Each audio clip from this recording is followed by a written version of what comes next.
Bom dia, meus irmãos, graça e paz. Deus abençoe o vosso dia. Não sei se para vocês aí tá frio, mas para nós aqui tá um pouquinho. Hoje eu tô até de blusa, uma coisa que é bem difícil eu usar.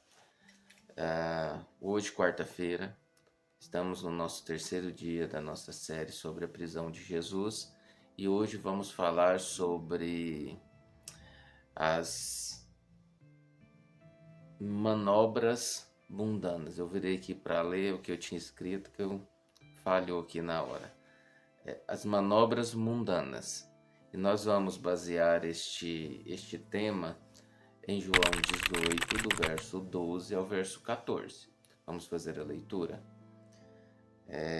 Assim, o destacamento de soldados, com seu comandante e os guardas dos judeus, prenderam Jesus, amarraram-no e o levaram primeiramente a Anás, que era sogro de Caifás, o sumo sacerdote daquele ano. Caifás era quem tinha dito aos judeus que seria bom que um homem morresse pelo povo. Amém. Bem, irmãos, Jesus está no Getsemane, no Monte das Oliveiras, no jardim, no olival, como é dito em algumas traduções. E aqui nós vemos que ele se entrega, ele diz eu sou, e se entrega. Aquelas pessoas caem no chão quando ele diz eu sou, que é o mesmo eu sou que ele disse para Moisés, ou que ele disse nos outros versos de João, eu sou a ressurreição e a vida, eu sou a porta, eu sou o caminho, a verdade e a vida, e assim por diante. E ele se entrega, e eles o amarram e levam para as autoridades. Mas aqui há sempre uma manobra, aqui nesse caso há uma manobra. Primeiro, porque eles estão fazendo isso à noite. E um homem, um acusado, um réu, ele não poderia ser condenado à noite. Ele deveria ser esperado que amanhecesse, que reunisse o sinédrio e que fizesse os julgamentos. Mas como era algo ilegal, eles tratam disso tudo na madrugada. Há uma outra manobra aqui, que é a seguinte: quem era o sumo sacerdote era Caifás, mas eles levam primeiro Jesus para Anás, que era sogro de Caifás. E Anás, ele foi sumo sacerdote e foi destituído do posto pelos romanos, que deram o título a Caifás. Mas para o sinédrio e para a maioria da população, Anás exercia influência como sumo sacerdote. Então, o que eles pensaram? Nós vamos levar para Anás primeiro, porque se Anás aprovar a condenação contra esse réu, supostamente o sinédrio também vai aprovar. E o sinédrio aprovando, fica mais fácil de nós condená-lo. E aí depois o texto nos diz também que Caifás era a pessoa que tinha dito que era melhor que um morresse pelo povo do que o povo sofresse todos juntos. E aqui nós lembramos daquela questão do bode expiatório, aonde lá no Antigo Testamento o sacerdote punha a mão sobre um bode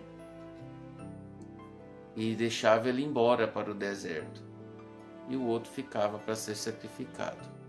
Então é muito parecido. A obra, essa prisão, essa condenação, está muito relacionado por parte dos fariseus, das autoridades religiosas, com uma emboscada, uma condenação ilegítima, algo que de alguma forma apresentava falsidade e manobras.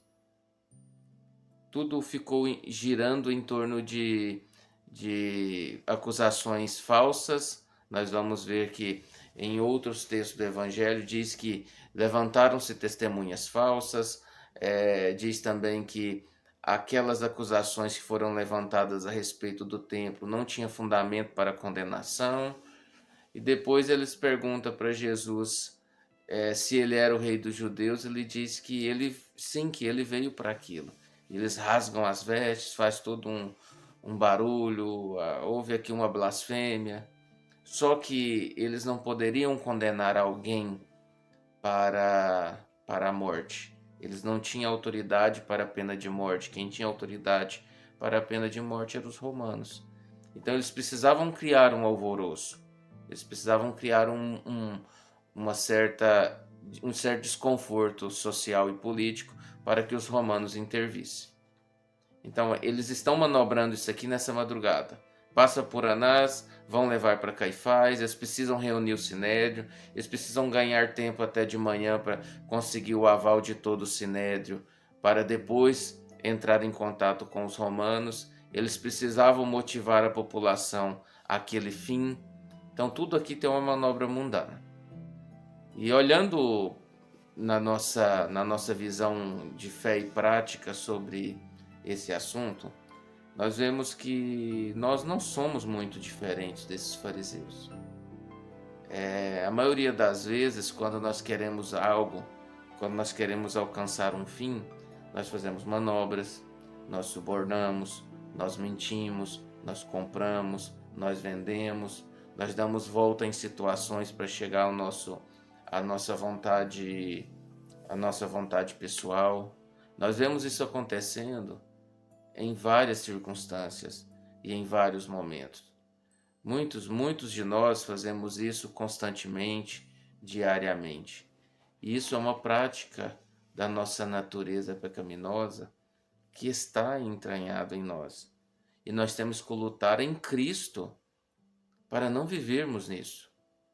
Nós vemos e usamos aqui o exemplo de Davi, que era o homem segundo o coração de Deus, que errou barbaramente, que errou inúmeras vezes, mas ele não dava volta às situações.